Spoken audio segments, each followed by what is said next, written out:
नाशिकमध्ये 2 गटात हाणामारी झाली आहे। हाणामारीत 2 जण गंभीर जखमी आहेत।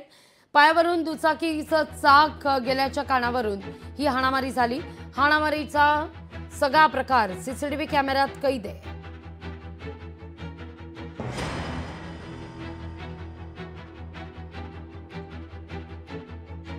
दरम्यान फ्रीस्टाईल हाणामारीचा हा प्रकार सीसीटीव्हीत कैद झालेला आहे। 15 ते 20 जण एकत्रित येऊन ही हाणामारी करण्यात आलेली होती।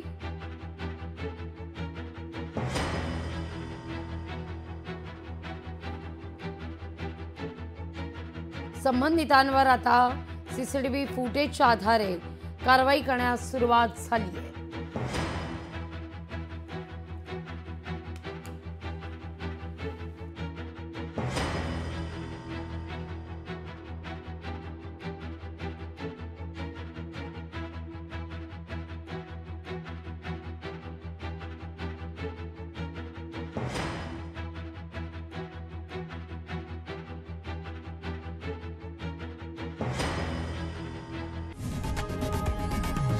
लोकशाही मराठी ऐका, पहा, जागरूक रहा।